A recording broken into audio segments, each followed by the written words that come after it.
Cela fait quelques mois que la presse, les réseaux sociaux, l'opinion publique s'attaquent avec beaucoup de virulence aux influenceurs, au marché qu'ils génèrent. Il règne une grande confusion, les a priori se confondent avec la réalité, on condamne sans chercher à comprendre, mensonges, vérités s'entremêlent dans un chaos qui certes fait le buzz, mais ne permet pas d'avancer concrètement.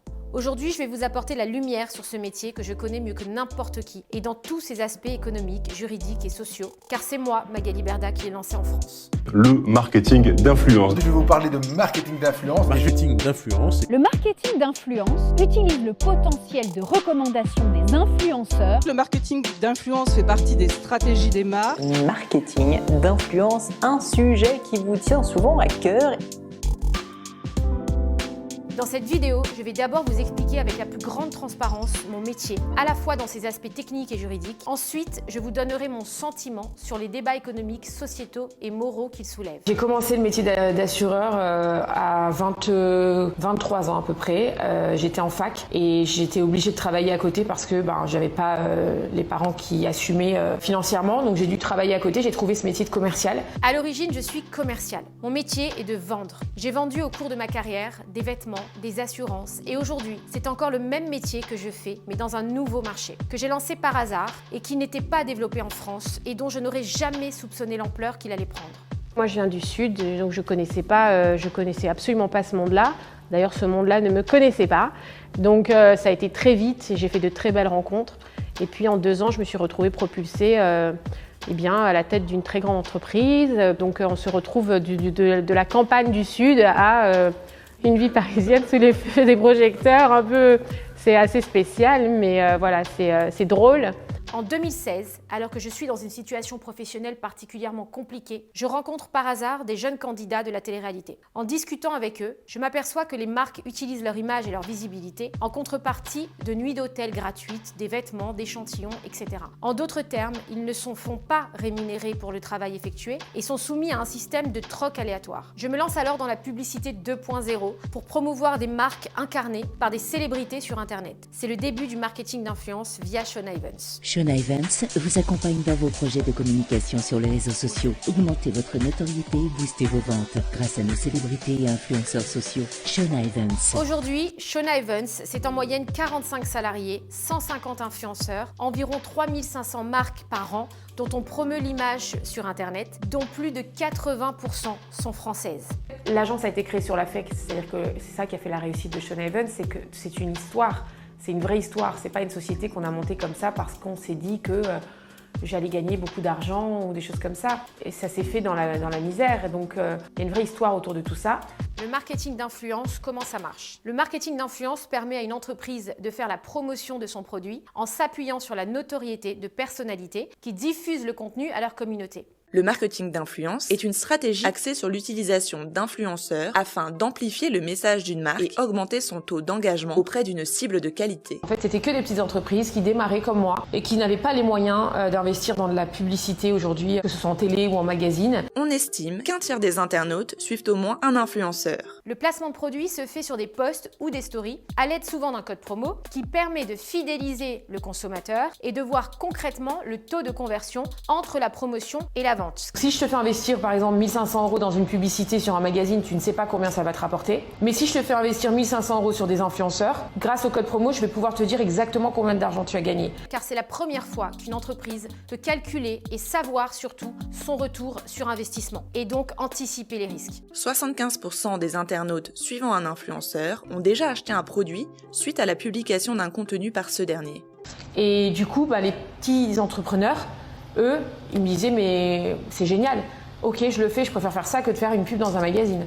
Aujourd'hui, le marketing d'influence représente 15 milliards de dollars dans le monde. L'essor du e-commerce s'est accru avec la crise sanitaire. La France est le 2e marché e-commerce le plus important d'Europe. 81% des internautes français achètent en ligne et les ventes liées au e-commerce atteignent 5 milliards d'euros en France. En cela, le marketing d'influence est particulièrement créateur d'emplois. Alors que la crise sanitaire mettait à l'arrêt total l'économie, Shona Evans a donné l'opportunité à des commerces français de se développer de manière dynamique. Depuis la crise sanitaire, pâtissières, boulangers, primeurs et autres fromagers ont la cote. Alors pour toucher la cible la plus précise possible, commerces locaux et grands groupes se tournent vers les influenceurs, et pas n'importe lequel, les influenceurs locaux. Bienvenue donc dans l'ère du marketing d'influence locale. Ils ont pu continuer leur activité en innovant et en s'adaptant. En fait, le marketing d'influence, c'est l'adaptation digitale du principe de bouche à oreille. En effet, la création pour certains inédite d'un e-commerce a permis d'engendrer du chiffre d'affaires, de payer des milliers de salaires,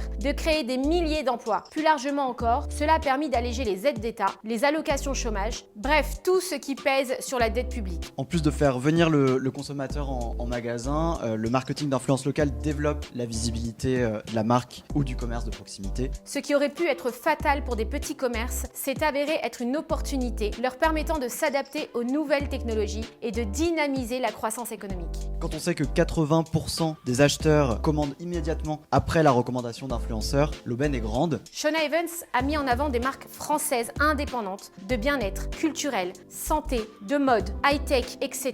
Autant de produits qui auraient tout aussi bien pu être vendus sur des grands sites de e-commerce type Amazon, eBay, mais qui, rendus visibles par des personnalités françaises, ont pu prospérer et peser sur la balance commerciale. Toutes et tous ont intérêt à investir TikTok, Instagram ou YouTube. C'est un nouveau business, on va pas se mentir, donc ça a été plein d'embûches, plein de difficultés, plein de nouvelles choses. On a appris sur le tas, c'était pas réglementé.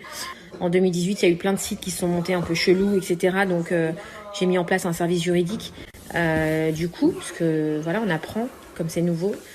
Et c'est vrai qu'on a refusé du coup, grâce à ce service juridique, énormément de demandes. Les critères de validation d'une marque sont stricts. Il faut d'abord que l'objet de la vente soit légal. Il faut ensuite que la promotion de l'objet soit légale, selon les critères de la RPP, qui est l'autorité de régulation professionnelle de la publicité. Shona Evans est soumis aussi à des contrôles externes. La DGCCRF, la Direction Générale de la Concurrence, de la Consommation et de la Répression des Fraudes, qui fait partie du ministère de l'Économie et des Finances, veille scrupuleusement aux activités de Shona Evans qui n'a jamais été sanctionnée. Le 1er juin 2020, j'ai mis en place un service de réclamation sur le site internet afin de me séparer des marques qui n'entraînent pas une pleine satisfaction pour le consommateur. Je me suis dit que Shona Evans devait créer un service aujourd'hui pour vous aider à dialoguer avec les commandes. Et je pense que toutes les agences devraient faire de même. C'est d'être aussi un intermédiaire entre les marques et les consommateurs. Donc Shona Evans a décidé d'embaucher 2 personnes à partir de lundi. La qualité est pour moi primordiale car elle garantit un développement durable pour mon entreprise. Vous avez une inquiétude ou un stress, on interviendra auprès